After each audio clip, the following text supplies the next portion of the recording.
আজকে রান্না করব মাছের মাথা দিয়ে পুঁই শাক। আর কিভাবে করি সেটাই তোমাদের সাথে শেয়ার করব। পুঁই শাকটা আমি ভালো করে পাতলা পাতলা করে কেটে নিয়েছি আর ধুয়ে জল ঝরাতে দিয়ে দিয়েছি।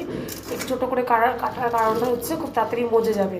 আর এই যে ঝাঁঝরিটাতে জল খুব একটা পরিমাণে না বেরোয় ঝাঁঝরিতে দিয়েছি।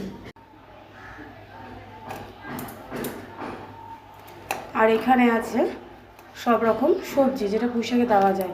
বেগুন আর কুমড়ো ছাড়া কিন্তু পুঁই শাকটা পুরোই অচল, স্বাদ ওঠে না।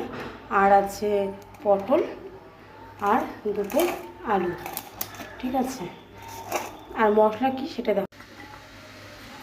এখানে মশলা আছে, যেহেতু প্রচুর পরিমাণে গরম আমি একসাথে মশলাগুলো সব করে নেবো। আদা আছে, রসুন, পেঁয়াজ আর লঙ্কা, এটাকে আর জিরা লঙ্কা গুঁড়ো তোমার কড়াই থাকে। এই যে এখানে কৌটোর মধ্যে সব গুঁড়ো মশলা এখান থেকে নিয়ে একসাথে পেস্ট করে নেবো।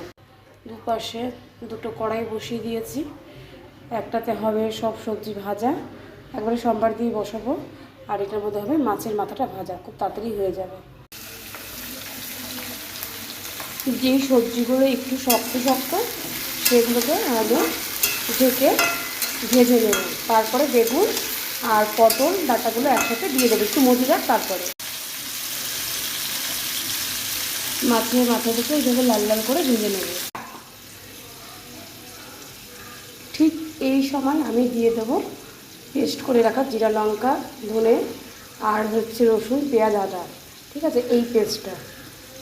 আর যেহেতু বেগুন আর পটলটা পরে দেবো, কারণ হচ্ছে মশলা কষাতে কষাতে ওগুলো একেবারেই গলে যাবে।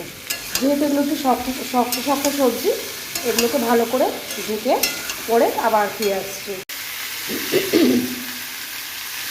দেখো এই পর্যায়ে যখন তেলটা ছেড়ে এসছে জিরা লঙ্কা বাটা মশলার থেকে, তখন আমি পুঁই শাকের ডাঁটাগুলো দিয়ে দিয়েছি। মাছের মাথা ভাজার যে তেলটা ছিল তার মধ্যে আমি এই নরম সবজিগুলো পটল আর বেগুনটা ভেজে নিচ্ছি। যখন তেল ছেড়ে আসবে এই সময় এই হলুদ দিয়ে কালারের জন্য দিয়ে দেবো কাশ্মীরি রেড চিলি, ঝালের জন্য না, কিন্তু যা লঙ্কা দেওয়া আছে ঝাল হয়ে যাবে। এই সাথে দেওয়ার পরে অনেকটা জল ছেড়ে এসছে, এবার এগুলো মজে যাবে। আর একটু ঢাকা দিয়ে দিয়ে দিলাম মাছের মাথা। পরে আবার পুরো কমপ্লিট হয়ে পরে দেখাচ্ছি কেমন হয়েছে।